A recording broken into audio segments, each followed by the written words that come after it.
Hello everybody, this is Danny from Deep South Homestead. We are out in our Cherokee garden this morning, and I have found something that in all my years of gardening and growing corn, I have never seen this happen. This is some sort of a mutation that y'all may have seen it, but I've never seen it, and I want to show you on the Cherokee White Eagle corn what has happened here. Okay guys, this is in the tassel of the corn at top. It has actually, let me bring it up and let you look at it. This is in the tassel. This thing made an ear of corn. It didn't even have any shucks on it. And yet it has kernels on it everywhere. It pollinated in the tassel for some reason. I mean, you can actually see that it's part of the tassel.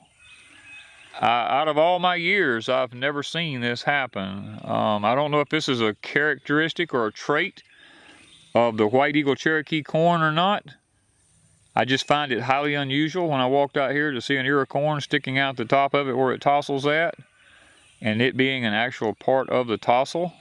It actually pollinated, had the silks on it, everything, but had no shuck in it. So I wanted to show you all this phenomenon of the White Eagle Cherokee corn at Deep South Homestead.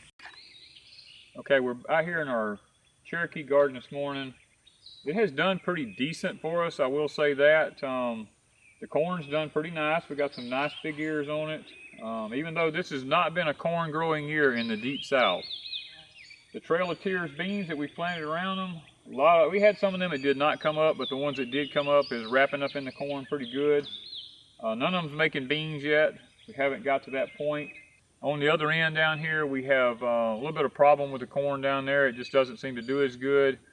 The squash that we planted, the Hopi Gray squash we put in the corn, the squash vine borers got all of it but one, and they got it, but the vine part of it had begun to root, and we was able to keep it going a little bit, so we don't know if it's actually going to make it. So as of right now, we have no squash left in the corn other than this one Hopi Gray. And we're just hoping that it will pull out and the squash vine borers will leave it alone until it actually matures. So looks like other than the squash, the Cherokee garden will be a success for Deep South Homestead this year. Thank you from Deep South Homestead.